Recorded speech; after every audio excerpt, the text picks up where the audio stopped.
भारतीय reserve bank के पूर्व गवर्नर शक्तिकांत दास को शनिवार को प्रधानमंत्री नरेंद्र मोदी का प्रधान सचिव 2 नियुक्त किया गया है। शनिवार को केंद्रीय कैबिनेट की नियुक्ति समिति ने इस पद के लिए उनकी नियुक्ति को मंजूरी दी है। गुजरात कैडर के सेवानिवृत्त आईएएस अधिकारी पीके मिश्रा वर्तमान में प्रधानमंत्री के प्रधान सचिव के रूप में कार्यरत हैं। यानी अब शक्तिकांत दास और पीके मिश्र मिलकर प्रधानमंत्री कार्यालय में कई अहम जिम्मेदारियां निभाएंगे। ताज़ा आदेश के मुताबिक शक्तिकांत दास की नियुक्ति पीएम मोदी के कार्यकाल या फिर अगले आदेश तक रहेगी।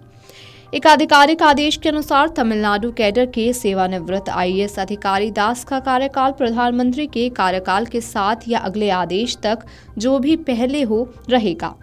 आदेश में कहा गया है कि मंत्रिमंडल की नियुक्ति समिति ने श्री शक्तिकांत दास आईएएस की प्रधानमंत्री के प्रधान सचिव 2 के रूप में नियुक्ति को मंजूरी दे दी है। ये नियुक्ति उनके पदभार ग्रहण करने की तिथि से प्रभावी होगी। उनकी नियुक्ति प्रधानमंत्री के कार्यकाल के साथ या अगले आदेश तक जो भी पहले हो तक रहेगी। शक्तिकांत दास को जो पद सौंपा गया है उसके तहत वे प्रधानमंत्री मोदी के साथ सीधे तौर पर जुड़े रहेंगे।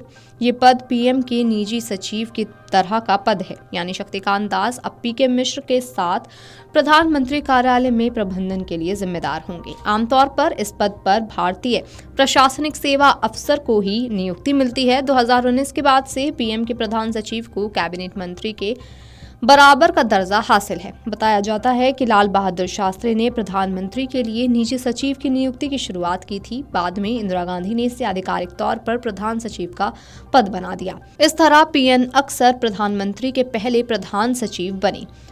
प्रधान सचिव आमतौर पर भारत के प्रधानमंत्री कार्यालय में प्रशासनिक प्रमुख की जिम्मेदारी निभाता है। हालांकि उनकी जिम्मेदारी सिर्फ पीएमओ के कामों के प्रबंधन तक ही सीमित नहीं है। प्रधान सचिव घरेलू मामलों से लेकर विदेश नीति के मसलों पर प्रधानमंत्री को सलाह देने का काम करते हैं।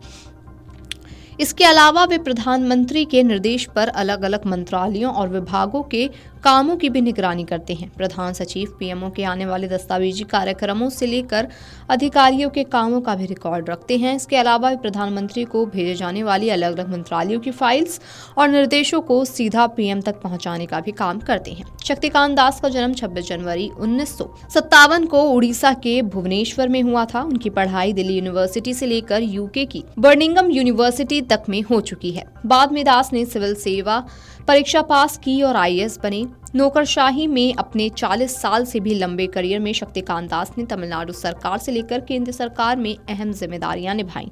तमिलनाडु कैडर के 1980 बैच के आईएएस अफसर शक्तिकांत दास दिसंबर 2018 में केंद्रीय बैंक के गवर्नर बने थे। वे पिछले साल दिसंबर में रिटायर हुए। वित्त मंत्रालय में अपने लंबे कार्यकाल के दौरान वे 8 केंद्रीय बजटों की तैयारी से सीधे तौर पर जुड़े रहे।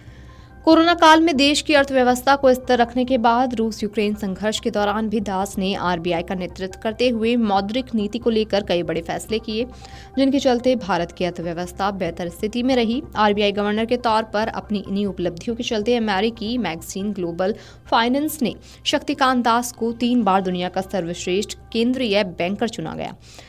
इनमें से 2 बार उन्हें यह सम्मान लगातार मिला। 2024 के global finance central banker report cards में उन्हें A+ रेटिंग दी गई। शक्तिकांत दास ने आरबीआई का गवर्नर पद संभालने के बाद से ही आरबीआई की स्वायत्तता का मुद्दा फिर समाचारों की सुर्खियों में नहीं आया। दास अपने सहकर्मियों और मीडिया के साथ भी स्पष्ट और मिलनसार रहे हैं। वे एक आम सहमति वाले व्यक्ति हैं जिन्होंने दिल्ली के साथ अपने संचार माध्यमों की जीवंत बनाए रखा। इसी साल की शुरुआत में केंद्रीय बैंक ने सरकार को 2.11 लाख करोड़ रुपए का अब तक का सर्वाधिक लाभांश दिया था। Video desk amarujala.com। Amar Ujala Jeevanjali के सारथी की मदद लें और महाकुंभ में स्नान जरूर करें।